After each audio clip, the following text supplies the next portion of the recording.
షార్ట్గా కొన్ని మాటలు ఏ రీతిగా దేవుడు గృహం విషయంలో ప్రభు తనకు సహాయపడ్డారో క్లుప్తంగా 5 నిమిషాలు చెప్తారు. తర్వాత మనము భోజన సహవాసానికి వెళ్తాము.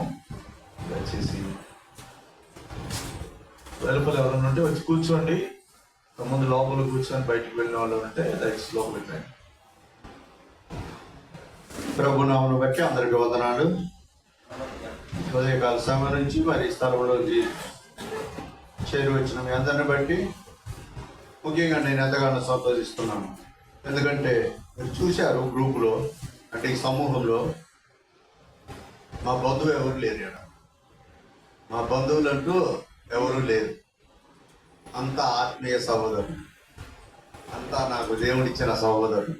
వారితోనే ఈ ఇంట్లో గడుపుకోవాలి, నడుచుకోవాలన్నట్టుగా దీని కార్యక్రమం ఏర్పాటు ఈ రీతిగా చేయాలని దేవుడు తలంపు కలిగించాడు. ఆ రీతిగా సహాయం చేశాడు. మేము గతంలో క్షమించండి, ఒక అన్నగారు 5 నిమిషాలు అన్నారు. మనం 5 నిమిషాలు అంటే 5 నిమిషాలు ఎవరూ ముగించలేము. మా చేపెట్టుకులు అంతే చెబుతుంటారు, మనం ఇలాగే చెప్పుకుంటుంటాం, నడుస్తూనే ఉంటుంది. కొద్దిగా ఆకలికి ఓర్చుకోండి. ఎందుకంటే గతంలో మా మిర్యాలగూడ బెరాక ప్రార్థనా మందిరంలో వ్యాను కొన్నాం కొత్తగా. బెరాక వాసులు లోనికి రండి, కొద్దిగా వ్యాను కొన్నాం.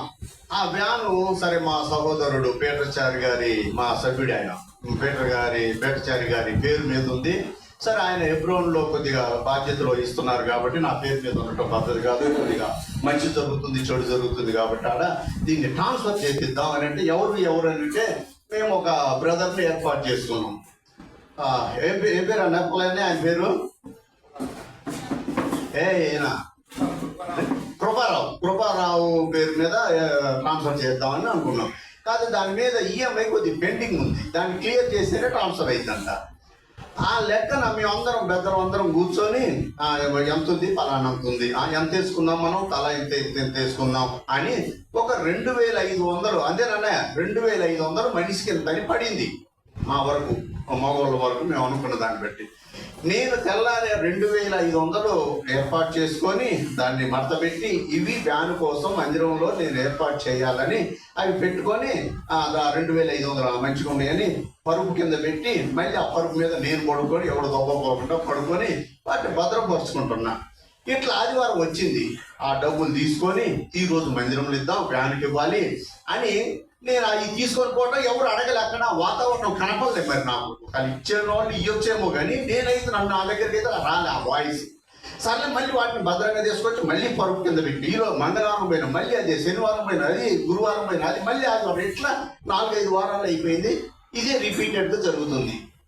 ఈలోగా గణపారంలో మా బామ్మర్ది, ఇప్పుడు మన కళ్ళ ముందు కూడా మా బామ్మర్ది పక్కిళ్ళే, వాడు ఏదో ఊళ్ళో ఏదో కార్యక్రమం చేస్తుంటే సరే రండి బావా, మీకోసం ప్రత్యేకంగా ఉంటుంది, ఏదైనా కూడా మేము చేసేది ఫలాంటిదైనా కూడా మీకోసం ప్రత్యేకంగా ఒక చట్టి వేరే, మీకు వండించేది వేరే, వండేది వేరే, కట్టెలు కూడా మేము దాంట్లో కలపం. ఆ రీతిగా మాకు స్పెషల్గా చేస్తారు. వాళ్ళు ఏ కార్యక్రమం చేసుకున్నా మీరు అటెండ్ అయితే మాకు ప్రత్యేకంగా ఆ మనిషి వేరే ఉంటారు, ఆ రీతిగా ఆ వంట వేరే ఉంటుంది. సరే ఆ రీతిగా సరే మనల్ని గౌరవిస్తున్నారు కాబట్టి ఆ ఊరి జనం కూడా అనుకుంటా వీళ్ళు క్రైస్తవులు, దీంట్లో కలవరు కాబట్టి వీళ్ళకి ఇలా ఏర్పాటు చేస్తామని ఒక సాక్ష్యం అని ఉంటుందని మేము వెళ్తాం అనమాట. వెళ్ళినప్పుడు ఈ ఇంటికాడ 2500 ఉన్నాయి కదా, అవి ఇంకొక 4000 నా జేబులో పెట్టుకొని అప్పుడు జీన్ ప్యాంటు, టీషర్ట్. ఇది ఎప్పుడు 2014 సంగతి నేను చెప్పేది. మంచి కళ్ళజోడు, మంచి స్ప్లెండర్ ప్లస్ అప్పుడు బైకు. ఆ బైక్ మీద నేను, నా బుజ్జి, నా భార్య మిర్యాలగూడ నుంచి రయ్యమంటూ వచ్చేసాం. సరే ఒక రౌండ్ ఊళ్ళో తిరణాలి కదా, ఒక రౌండ్ తిరగాలి కాబట్టి ఆ తిరణాలు అట్లా తిరుగుతుంటే ఈ నా జేబులో ఉన్న 5000 పోయినాక నేను ఇంటికి వచ్చి రాము వాళ్ళ ఇంటికాడ కూర్చొని బాధపడుతున్నా. 5000 పోయినాయి అని బాధపడుతుంటే ఈరోజు మా ఏమన్నది, నువ్వేం బాధపడ, మాకు మనకు తిరుగు ప్రయాణం నా దగ్గర చాలా ఉన్నాయి, ఎంత ఇంకొక 500 ఉన్నాయి, ఏం కాదు, నీ 5000 పోతే పోయినాయి, యూ డోంట్ వరీ, నేను నీకంటే అబ్బా నువ్వు మదర్ తెరీసా కనుక గొప్పదానికి అవ్వబడుతున్నావు అనుకొని నేనేం చేసినా మనోధైర్యం వచ్చేసింది. ఇక నాకే వాళ్ళు లేడు అన్నాడు. ఎందుకంటే బామ్మర్ది దగ్గర అడగలేము, అత్త దగ్గర అడగలేము, ఛార్జీకి డబ్బులు.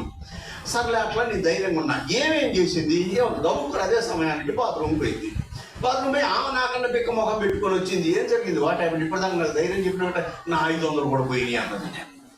అరే ఏంటి ఇలా జరుగుతుందని ఇక నేను ఒక 10 నిమిషాలు కళ్ళు తెరిచి అదే మనసు మీద కూర్చొని, ఏమిటి ప్రభా ఇలా జరిగింది, నేను ఒక ఈ స్థలంలోనికి రావటమా ఏమిటి అని అంటే, నాకు వచ్చిన ఆలోచన ఏమిటంటే, మందిరం కోసం ఏర్పాటు చేసిన ఆ అమౌంట్ అయితే ఉంది కదా, మందిరం కోసం ఏర్పాటు చేసిన ఆ అమౌంట్ని నేను మందిరానికి ఇవ్వలే.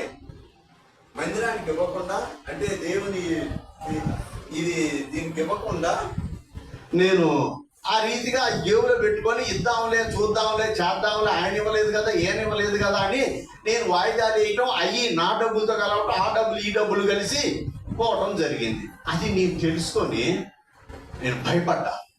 నిజంగా దేవుని పని అంటే, దేవుని శక్తి అంటే, దేవుని ఇల్లు అంటే ఇంత ఉండాలి, లేకపోతే మనదంతా హరించుకుపోద్ది. నిదానాన్ని ప్రేమిస్తే ఇంతే అయిపోద్ది అని నాలో ఒక భయం ఏర్పడి నేను నిజంగా చెబుతున్నా, దైవ సేవకుల సన్నిధిలో ఉండి అప్పటి నుంచి కొద్దిగా భయము. ఎందుకంటే ఏ పని చేయాలన్నా, ఏదన్నా చెడు ప్రవర్తన, ఏదన్నా ఒక ఆలోచన ఏదన్నా వచ్చినా కూడా ఒక భయం అనేది ఉంటుంది. సరే, ఈ ఇల్లు దేవుడు మనకి ప్లాన్ చేశాడు. డిసెంబర్ నెలలో నా భార్యకి అతి భయంకరమైన పరిస్థితి, ఇది మరణకరమైన సమయం. అది గుండె జబ్బు వచ్చింది, కామినెంట్లో అయిపోద్ది ఏమన్నారు. నేను అంబులెన్స్కి ఎవరికి ఫోన్ చేద్దాం, లేదా నా బండిలోనే తీసుకొని పోదామా, నా కారులో ఇంటికాడ చేసిపోయి ఏదో కార్యక్రమం చేద్దామా, అప్పుడు ఏ పాస్కి ముందు ఫోన్ చేయాలన్నట్టు నా ఆలోచనలో నాకు ఇవన్నీ రీళ్ళు తిరుగుతున్నాయి. ఆ టైంలో అటువంటి పరిస్థితుల్లో దేవుడు సాయం చేశాడు, మంచిగా ఎంజోగ్రామ్ చేశాడు, అదంతా అయిపోయింది, మెడికల్గా అయిపోయిన తర్వాత ఇంటికాడ క్రిస్మస్ మీటింగ్ పెట్టుకున్నాను. తర్వాత ఏమంటే జాన్వరిలో దేవుడు ఈ మార్గం చూపించినాక ఈ ఇంటి కోసము మళ్ళీ ఏప్రిల్ నెలలో అన్నగారు నేను కొండూరు పోవాలి. అది 4 days ప్రోగ్రామ్, ఏప్రిల్ 1 నుండి 5వ తారీఖు వరకు. అప్పుడు ఇది రిజిస్ట్రేషన్ లైన్ మీదకి వచ్చింది. లైన్ మీదకి వచ్చినప్పుడు నేను దేవుని పని మీద ఉంటా, మీరు ఈ పని చేయండి అని వీళ్ళకి డబ్బులు, వీళ్ళకి ఆడవాళ్ళకి, మా చిన్నపిల్ల ఆ పిల్లకి మా ఆమెకి ఏమి అర్థం కాని ఆమెకి ఇచ్చేసి వాళ్ళకి అప్పచెప్పేసి నేను ఆడ పని చేసుకున్నాను. ఆడ ప్రతి ఫోన్లో ఏమొస్తుంది, సక్సెస్. నేను ఒక మీటింగ్ పోయి రావటం, ఒక మీటింగ్ సాక్ష్యం చెప్పి రావటం, సువార్త చెప్పి రావటం, వాక్యం చెప్పి రావటం, ఆడ కూర్చోవటం, సాయంత్రం మధ్యాహ్నం పోటీ కూర్చోవటం, అయిందా పని అయిపోయింది. మా పని కూడా అయిపోయింది. నేను ఇక్కడ దేవుడు పని చేస్తాను కంటే నా పని దేవుడు చేస్తున్నాను. ఆ రీతిగా దేవుడు ఈ ఇంటి పట్ల ఎటువంటి చెమట, ఎటువంటి డిస్టర్బ్, ఎటువంటి ఫెయిర్ లవ్లీ ఫోకస్ ఆరిపోకుండా దేవుడు సాయం చేశాడు. ఎందుకంటే ఈ దేవుని పనిలో ఉన్నాగా. ఈ విషయము, ఈ సంతోషంలో మీరు కూడా పాలిభాగస్తులు కావాలని నేను అన్నగారికి చెప్పినప్పుడు సర్లే చేద్దామని. వాతావరణం ఇప్పుడు ఎండకుంది, ఎండప్పుడు వద్దు, చల్లగప్పుడు చేయండి, వాతావరణం చల్లబట్టబెట్టండి సార్, అలాగే అన్నారు. సరే, ఈ రోజుని నిర్ణయించడం జరిగింది. సరే, ఇక అన్న టీము ఎలాగున్నారు మనోళ్ళు. సరే, ఇక కొంతమంది నా ప్రాంతం, ఈ ప్రాంతంలో కూడా మనోళ్ళు ఉన్నారు కాబట్టి నాకు కూడా కొంతమంది ఉన్నారు కదన్నా, నేను వాళ్ళతో పరిచయం చేస్తున్నానంటే, సరే పిల్లలు వాళ్ళని కూడా మంచిదే కదా, సంతోషం, అందరు కూడా మంచిదే కదని అన్న సంతోషించారు. ఆ రీతిగా నేను అందరికి ఫోన్లు చేయటం, మన వాళ్ళందరికీ ఫోన్లు చేయటం జరుగుతుంది. దాంట్లో ఒక వ్యక్తి మాత్రం కొద్దిగా అట్లా ఇట్లా అని కొద్దిగా అయిష్టంగా మాట్లాడారు. మా తాత చిన్నప్పుడు ఏం చేసిందంటే, ఒక మామిడి చెట్టు, ఒక చెట్టు కాదు నాడుతుంటే ఒక వ్యక్తి వచ్చాడు, ఒక పెద్ద మహామేధ వచ్చి, ఏమైనా నర్సయ్య ఈ చెట్టు నాడుతున్నా, ఈ చెట్టు పళ్ళు తిందామని అని అన్నాడు. ఆయన అప్పటికే ముసలాడు. ఈ చెట్టు పళ్ళు తిందామని అన్నాడు. మా తాత లేచి నిలబడి చేయించుకున్నాము జరిగింది. ఇది చూడు ఆ ఎదురును చూడు, ఒక చెట్టు పడుతుంది, ఆ చెట్టు అవ్వబడుతుంది, మామిడి చెట్టు. ఆ చెట్టు నువ్వు నాటావా అన్నాడు. నేను నాటలేదు. మీ నాన్న నాటిండ? మా నాన్న కూడా నాటలేదు. మీ తాత నాటి ఏమో నాకు తెలియదు అన్నాడు. మరి ఆ చెట్టు పళ్ళు నువ్వు తింటున్నావు కదా అన్నాడు. అవును, ఎస్ నేను తింటున్నాను, మనం కూడా తెంపుకొని వచ్చినాను అన్నాడు. మరి నీకు ఏ అధికారం ఉందని తెచ్చుకొని వచ్చినావు? నువ్వు నాటలేదు కదా, నువ్వు కంచేయలేదు కదా, నువ్వు నీళ్లు పెట్టలేదు కదా, నువ్వు పాదులు చేయలేదు, నువ్వు మందు కొట్టలేదు కదా, ఏ లెక్కన పోయి నువ్వు ఆ పండు తింటున్నావు? ఇప్పుడు నాటితే అది నా పిల్లల కోసం వస్తుంది. మనం కూడా అనేక మందికి బాప్టిసాలు ఇస్తున్నాం. బాప్టిసాలు ఇస్తుంటే ఇచ్చినాక అతన్ని మన సంఘంలో చేర్చుకుంటాం, లేకపోతే అతను మన పుత్రుడుగా. ఇప్పుడు పౌలు గారు అంటారు కదా, బంధకంలో కన్నా నా కుమారుడు. అతను కష్టపడ్డాడు. అతను జైలుకి రాంగలోనే, ఎవరు ఓనేసిము జైలుకి రాంగలోనే అతన్ని మోటివేషన్ చేశాడు. నువ్వు ఎక్కడి నుంచి వస్తున్నావు? నేను దొంగతనం చేసి పలానా నేరం చేసి పలాని ఇబ్బందికరమైన పరిస్థితులు ఉండా నేను వచ్చి జైల్లోకి వచ్చి అట్లా కూర్చొని రక్షణ కార్యాన్ని చూపెట్టాడు. అప్పుడు తిరుగు ప్రయాణంలో అతనికి ఒక సంఘాన్ని అప్పు చెప్తున్నాడు. ఎవరిది? ఫిలోమోన్ సంఘం. ఫిలోమోన్కి లెటర్ రాస్తున్నాడు. అయ్యా, ఇంకో బంధకంలో కన్నా నా కుమారుడు, ఇతను నా సొత్తు, ఇతను నా ప్రాపర్టీ, నేను కన్నాను, నీ గుంపులో చేర్చుకో, నీ కాడు ఉంచుకో. ఇప్పుడు ఎవరి ప్రాపర్టీ అని మనం బాప్టిసాలు ఇస్తున్నాం? అతన్ని ఎవరి ప్రాపర్టీ అని మనం, ఎవడో నాటాడు, ఎవడో సువార్త చెప్పాడు, ఎవడో అతనికి ఆదరించాడు, క్రీస్తు ప్రేమని చూపెట్టాడు, కానీ అది మన అకౌంట్ లో పడింది. ఇదన్నమాట సిస్టమ్. నేనే నాటాలి, నేనే చేయాలి, ఈ ప్రాంతంలో నేనే ఉండాలి అనుకుంటే అది పిచ్చి భ్రమ. అది కాదు. నేను ఇక్కడ గింజ నాడతా, తర్వాత నువ్వు వచ్చి నీడను ఉండాలి, తర్వాత ఇంకొక ఆయన వచ్చి పండు తింటాడు. ఇది రీజన్. అంతేగాని ఆయన ఎవరు ఈ ఊరి దగ్గర రావడానికి, ఈయనెవరు ఈయన మీటింగ్ పెట్టుకోవడానికి, ఇది నా ప్రాపర్టీ నా సొత్తు అనేది కాదు. నేను ఫోన్ చేసిన అందరూ కూడా చాలా మంచి హ్యాపీ. ఓ శైలేష్ అన్న, మీరు పిలిస్తే రామా, మీరు ఎటువంటి వాళ్ళు, మీ సాక్ష్యం నా నల్లగొండ ప్రాంతం కన్నా ఇంకా వేరే ప్రాంతం కన్నా ఈ ప్రాంతం వాళ్ళకి నా సాక్ష్యం తెలుసు. ఎందుకంటే నా రౌడీజం పుట్టింది ఇక్కడే, గర్భం దాల్చింది రెడ్డిగూడెం, పురుడు పోసుకుంది మిర్యాలగూడెం. అయితే దానికి నాంది ఫస్ట్ ఇక్కడనే 94లో అమరకాంతారెడ్డి ఎస్ఐ గారు ఉన్నారు అప్పుడు. ఇంకొక ఆయన కానిస్టేబుల్ ఏనుగంతలావు మన సనఫిల్ అంత అట్లుంటాడు. ఆయన కొడితే తలుపు పగిలిపోద్ది. నేను లోపల ఉంటే తలుపును కొడితే తలుపు పగిలిపోయింది. నేను ఎవరి నుంచి చెప్పు. ఇదే భాస్కర్ రావు, ఎల్ భాస్కర్ రావు దగ్గర. ఈ ప్లాట్లు కూడా ఆయనే, డాక్టర్ శ్రీపతి రెడ్డి.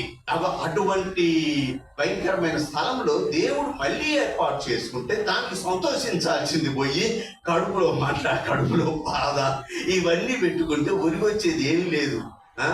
మా తాత చెప్పిన నీతి అది ఏంటి?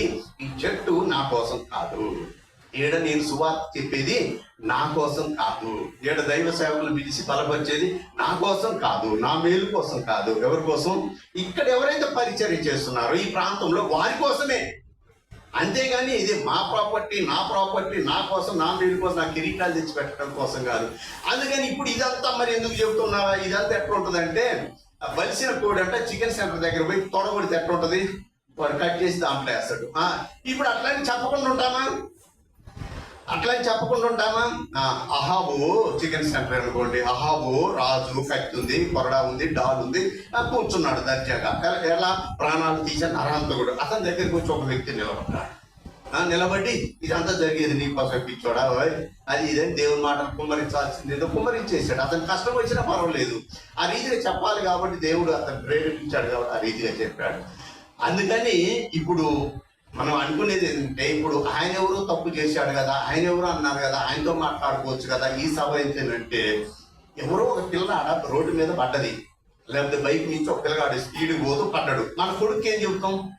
అరే జాగ్రత్తరా, చూడు వాడు మూతి ముక్కు పగిలిపోయింది, వాడు రేపు ఎల్లుండ చస్తాడంట, వాడు ఎందుకు తల్లిదండ్రులకి విరోధంగా ప్రవర్తించి వాడు ప్రవర్తన బట్టి వాడి మరణానికి సమీపంగా ఉన్నాడు.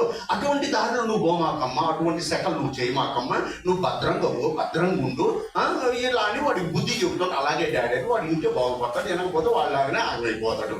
అందుకని నేను చెప్పేది ఏంటంటే, నన్ను ప్రేమించే జనాంగం మీరు, నేను ప్రేమించే జనాంగం కాబట్టి అటువంటి ఆలోచన, అటువంటి థాట్ మనకు ఉండొద్దు. ఎవరైనా వచ్చి మన ఇంటి పక్కన సువార్త చేస్తున్నారంటే దానికి ఏం చేయాలి? సంతోషపడాలి. వనసాపాలెట్ విజయవాడలో సువార్త చేస్తున్నాం మేము, అన్నగారికి లాస్ట్ సువార్త అది చేస్తుంటే ఒక బజార్కి పోయినాం. కృష్ణపరానికి కానీ మోదే ఒక బజార్కి పోయినా ఒక సిలువ, యేసుప్రభు బొమ్మలు, అటువంటి చర్చి ఉంటుంది. మనది కాదు, అది వేరే డినామినేషన్ చర్చి ఉంది. అడిగి వచ్చి మేము సువార్త ధామ్ ధూమ్గా చెబుతూ ఉదయం పూట 8ంటికి ఎక్కువ బ్రదర్ బండి మీద బుల్లెట్ మీద దిగి వచ్చారు. మంచి రఫ్కున్నారు వాళ్ళు. దిగి వచ్చారు. ఆపండి ఆటో, మీరు ఇప్పుడు వచ్చి మా ఇంట్లో వచ్చి టిఫిన్ చేయండి, మధ్యాహ్నం కూడా భోజనం చేయండి అని అన్నారు. మాతో ఇదేంటి మేము అందరం కలిసి వాళ్ళు. అరే వాళ్ళు ఎవరో మన డినామినేషన్ కాదు, మనోళ్ళు కాదు, వాళ్ళు ఎవరు? వాళ్ళు ఏమన్నారు? మీరు క్రీస్తు పని చేస్తున్నారు, మీరు ఇక్కడ వాళ్ళు కాదు. ఇక్కడ ఏ మొక్క మొలిచినా, ఏ విశ్వాసి రక్షింపబడ్డ ఏ విశ్వాసిలో కొంత దేవుని కార్యం జరిగినా అది నా ప్రాపర్టీ, నాకు వస్తుంది. కానీ మిర్యాలగూడెం కానీ నల్లగొండ కానీ బస్సులు ఎక్కి ఎవరు రారు. ఇక్కడ మీరు ఏ పని చేసినా అది. అందుకని అతను సంతోషపడ్డాడు. వేరే డినామినేషన్ నాకు చాలా సంతోషం అనిపించింది. అన్న గుర్తుందో లేదో, నాకు ఇది రియల్గా జరిగింది. గుర్తుందన్న? అటువంటి ఆలోచన, అటువంటి ఆశ కలిగారు. అందరూ లేవండి, అందరూ స్వార్థ చేయండి, అందరం పోదామనండి, అందరూ మీరు రండి, మా ఇంటికి మేము రండి. అంతేగాని ఆయన ఎవరు ఈయన ఎవరంటే నాకు కింద పెడితే చెప్పాం కదా, వాడు ఆగలిపోయిండు, అట్లనే నా పిల్లలు ఆగవద్దు, నా వాళ్ళు నా ప్రాపర్టీ ఆగవద్దు అన్నట్టుగా చెప్పడం జరుగుతుంది. అందుకని దేవుడు ఎంతగానో సాయం చేసి మళ్ళీ ఈ మధ్యనే నిందా చెప్పా కదా, రౌడీజం స్టార్ట్ అయింది ఈ ఏరియాలో, పరిగెత్తింది నేను ఈ ఏరియాలో, కొట్లాడింది ఈ ఏరియాలో. ఇదే మేళ చెరువు ఎక్కడి నుంచి వెల్బాస్కర్ రంగాదేవి సెంటర్ కాంచి రూబెన్ అన్న ఇంటి కాంచి అక్కడ సమాధి తగులుతాం. ఆ సమాధి కాలుతున్న సమాధిలోంచి నడుచుకుంటూ ఇట్లా బాలాజీ నగర్ వచ్చి ఇటు నుంచి మళ్ళీ ఇది ఇప్పుడు వేసారు ఇలా ఈ రోడ్డు. ఈ రోడ్లోంచి నడుచుకుంటూ పారిపోయి పరారై వచ్చిన రోజు మళ్ళీ ఇదే స్థలంలో దేవుడు నన్ను నిలబెట్టి దైవజనులతో లేకపోతే దేవుని పిల్లలతో ఇక్కడ పెద్ద శబ్దం చేసేటట్టు ఉంచాడు. లేకపోతే ఏనాడో అంతరించుకోవాల్సిన పరిస్థితి నాది. అందుకని దేవుడి ఇంత గొప్ప కార్యం చేసినందుకు ఆయన కృతజ్ఞతాస్తుతులు చెల్లించాలి. నా సంతోషంలో మీరు కూడా ఉండాలని ఆశించి కార్యం ఏర్పాటు చేయడం జరిగింది. దేవుడి మాటలు దీవించుగాక. ప్రార్థన చేసుకుందాం. చాలా సంతోషం. మరి చాలా కాలం తర్వాత నల్గొండ జిల్లాలో ఉన్న సేవకులతో కలవడానికి, ఇలాగూ సేవకులు ప్రార్థన కలిగి ఉండడానికి ప్రభు ఇచ్చిన తరుణాన్ని బట్టి ప్రభుకి ఎంత వందనస్తులో మీకు కూడా చాలా వందనాలు. మా కొరకు మీరు ప్రార్థన చేస్తున్నారని నమ్ముతున్నాం. మాకేమో మినిస్ట్రీ, అవుట్ సైడ్ మినిస్ట్రీ ఎక్కువైపోయింది. నల్గొండలో జిల్లాలో ఉండేది చాలా తక్కువ అయిపోయింది. సో అయినప్పటికీ ఆయా ప్రాంతాల్లో ప్రభు మహిమార్థంగా మన పనిలో ఆయన కొనసాగిస్తూ ఉన్నాడు. దేవుని కృప వల్ల దేవుడు అన్ని చోట్లకి ఎంట్రన్స్ ఇచ్చాడు నాకు.